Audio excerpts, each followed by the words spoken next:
Olá, como está? Como foi a sua semana? Nós estamos juntos mais uma vez e vamos estudar a Bíblia, a Palavra de Deus. Eu te convido para uma palavra de oração. Bom Deus, obrigado porque até aqui o Senhor tem conduzido e guardado a nossa vida. Orienta-nos, Pai, no estudo da Tua Palavra, para que ela produza em nós os efeitos pelo qual o Senhor a enviou. É a oração que nós fazemos no nome de Jesus. Amém. Muito bem, meus queridos, nós vamos iniciar hoje uma lição extraída do livro de Josué. Vamos falar a respeito de Josué, um líder corajoso em nome de Deus. E o nosso versículo base é o verso 9 do capítulo 1 do livro de Josué, que diz o seguinte: o Senhor Deus está contigo por onde quer que andares. O Senhor Deus está contigo por onde quer que andares. O livro de Josué recebe o seu nome porque ele é um personagem central na narrativa desse livro. Ele é o sucessor de Moisés que liderou o povo de Israel na conquista da terra prometida. Então, o nome em hebraico, Yeshua, significa o Senhor é a salvação. O Senhor é a salvação.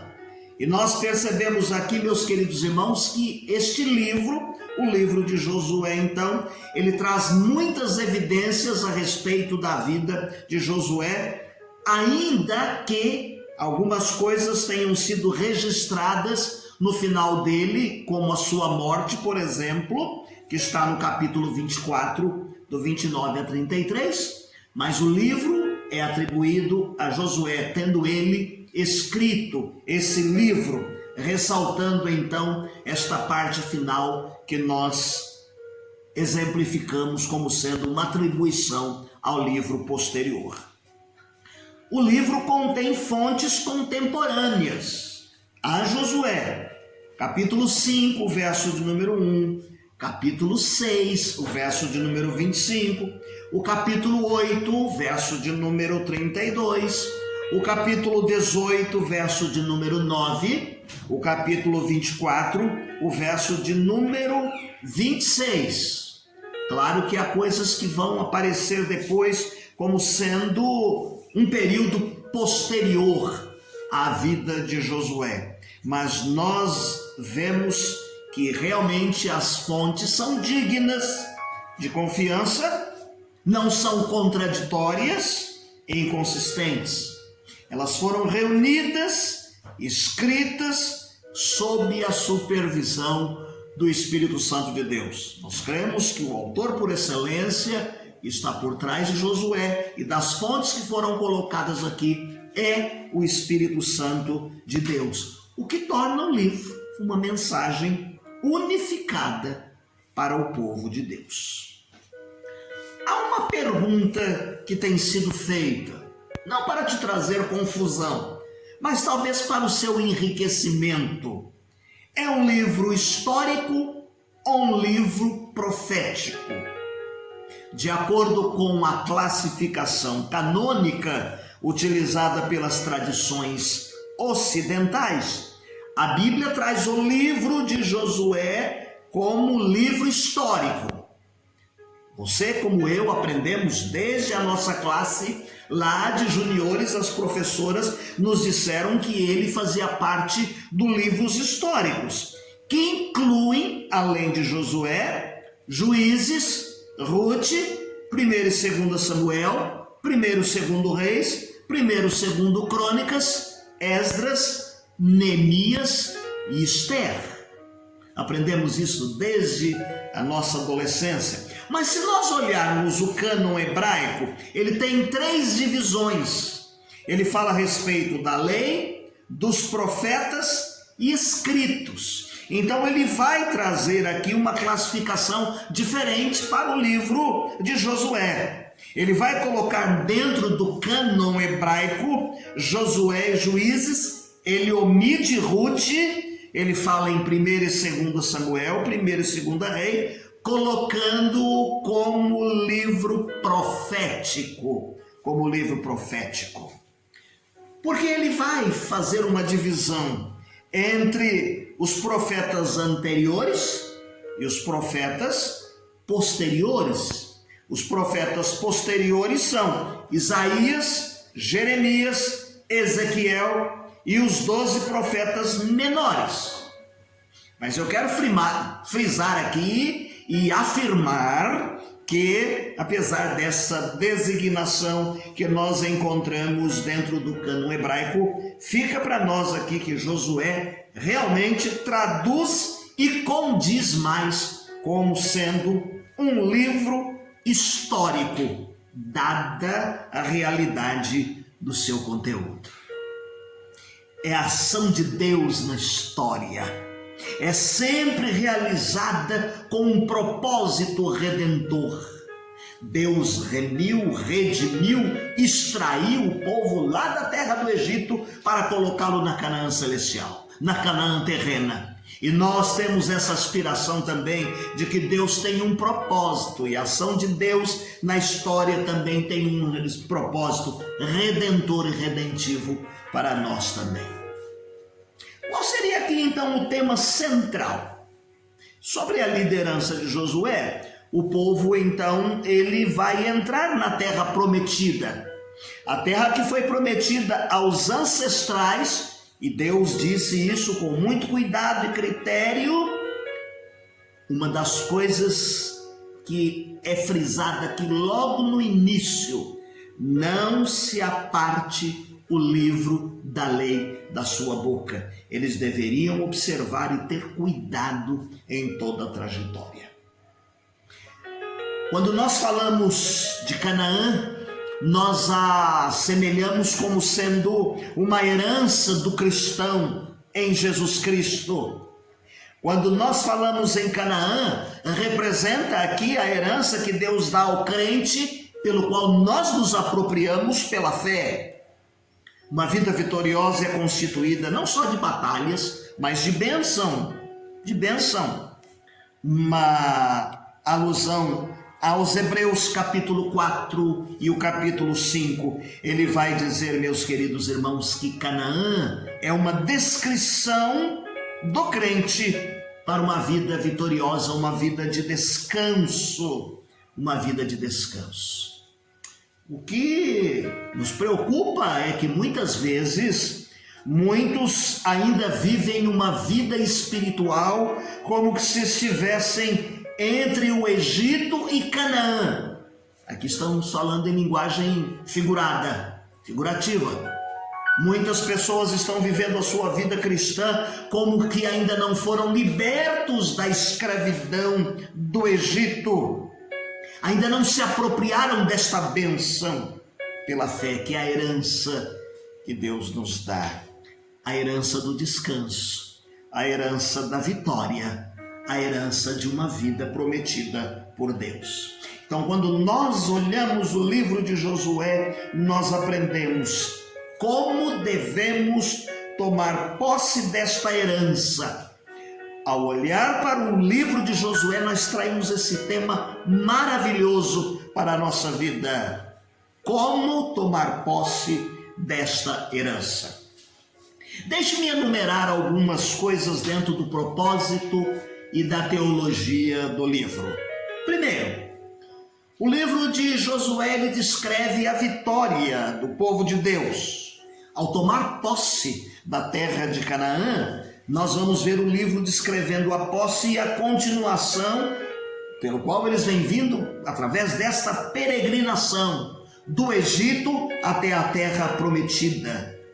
Com isto, Deus vai mostrar a todas as nações de que Ele verdadeiramente é o único Deus e Ele deve ser adorado.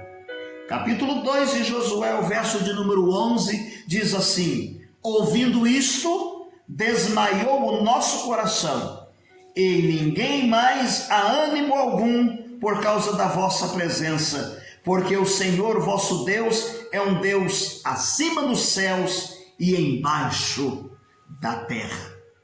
A segunda coisa, dentro do propósito da teologia, que eu quero enumerar, é que o livro de Josué explica que Deus age. Deus age. E Ele age como Senhor soberano da história. Ele cumpre, meus queridos irmãos, as promessas. Ele fez uma promessa ao seu povo, que os tiraria lá do Egito e os colocaria na terra prometida, e Ele cumpriu esta promessa. Então, o Senhor aqui é descrito como guerreiro poderoso de Israel. Ele luta em favor do seu povo. Ele dá o descanso com relação aos seus inimigos. A terceira coisa é que a terra é um motivo importante nesse livro. A terra prometida aos patriarcas encontra o seu cumprimento na conquista quando as tribos recebem, através da distribuição, cada uma delas, pela promessa feita aos seus pais, agora os seus descendentes vão herdar e receber o que eles conseguiram. Os seus ancestrais, pela desobediência, ficaram pelo caminho, mas os seus descendentes agora vão receber a terra. A terra, então, é algo importante aqui no livro. A quarta coisa é que Deus garante a sua bênção, mas Ele garante a bênção somente a um povo santo e obediente. Presta atenção nisso.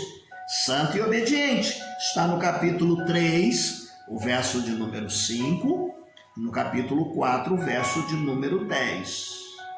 Porque Deus é santo. Ele pune o pecado. Ele pune o pecado na vida, como puniu na vida do seu povo. Mas Ele restaura e Ele recupera e Ele dá bênção àqueles que se arrependem. Houve uma aliança agora, porque muitos se arrependeram durante aquela trajetória. E Deus então vai dar a bênção através da aliança que Ele faz. Está no capítulo 7, do verso 11 ao verso de número 13. Em quinto lugar, dentro do propósito e da teologia, nós vemos que a palavra que Deus deu por meio de Moisés era o padrão por meio do qual ele podia medir a fidelidade de Deus como a de Israel. Veja a importância da palavra dada por Deus, o empenho da palavra de Deus. Era padrão. Aliás, há um texto no Novo Testamento que diz assim, que o nosso falar tem que ser sim, sim, não, não. Deus empenhou a sua palavra, fez promessas e Ele vai cumprir as promessas na vida do seu povo, do povo de Israel. Está no capítulo 21, verso de número 45, capítulo 23, verso de número 9. O povo deveria então tomar cuidado em viver de acordo com a lei dada através das mãos de Moisés. Em sexto lugar, dentro do propósito e da teologia desse livro, nós vemos que Deus cumpre os seus propósitos por meio de Israel, mas Ele o fez através de um líder. Primeiro Ele levanta Moisés, agora Moisés como sucessor escolhido, Josué escolhido por Moisés, vai dar sequência sendo porta-voz de Deus. Então Deus vai cumprir esses propósitos para com Israel através da vida do líder que ele levanta. Em sétimo lugar, o livro traz uma mensagem de esperança para mim e para você, como foi para aquele povo. Ele disse às gerações futuras do povo hebreu, alguns ficaram pelo caminho, alguns foram dispersos, alguns nem saíram lá do cativeiro, mas nós vemos aqui que a promessa dada, a mensagem dada às gerações futuras, ela se cumpriu. Porque Deus deu vitória a esse povo, ao povo de Israel, lá na antiguidade. Ele pode fazer isso também, através da minha e da sua vida, na nossa vida. Em oitavo e último lugar, dentro do propósito e da teologia do livro de Josué, o povo de Deus entrará no seu descanso final por meio da fé no Senhor Jesus Cristo. Quando nós olhamos o povo conquistando a Canaã terrena, nós lembramos de um texto que foi dito lá em Hebreus, que nós já frisamos e citamos na carta aos Hebreus. Agora eu quero ler para terminar esse momento tão importante, a partir do verso de número 6. E recaíram, e sejam outra vez renovados para o arrependimento, assim quando eles de novo crucificaram o Filho de Deus e o expõem ao vitupério. Porque a terra que embebe a chuva de muitas vezes cai sobre ela e produz erva proveitosa para aqueles por quem é lavrada e recebe a bênção de Deus. Eu vou lá para o verso de número 11. Mas desejamos que cada um de vós mostre o mesmo cuidado até o fim, para a completa certeza da esperança. Depois você lê com calma do 6 ao verso de número 11. Deixe-me concluir lendo aqui uma estrofe e o estribilho do hino de número 426 do cantor cristão, que fala sobre gratidão na luta. Com gratidão e com fervor, cantemos já ao bom Senhor, pois seu amor nos libertou e seu amor nos revelou. Aceita-nos, Senhor, querido Salvador, aqui presente dirige a tua grei e faze prosperar o nosso trabalhar, fazer o mundo todo teu nome conhecer. Que Deus nos abençoe, que tenhamos uma semana feliz, de paz, abençoada sobre os cuidados de Deus. Não deixe de fazer a leitura diária que nós disponibilizamos aí na nossa transmissão, a fim de que você possa se inteirar antecipadamente dos acontecimentos da nossa lição. Deus te abençoe, um forte abraço.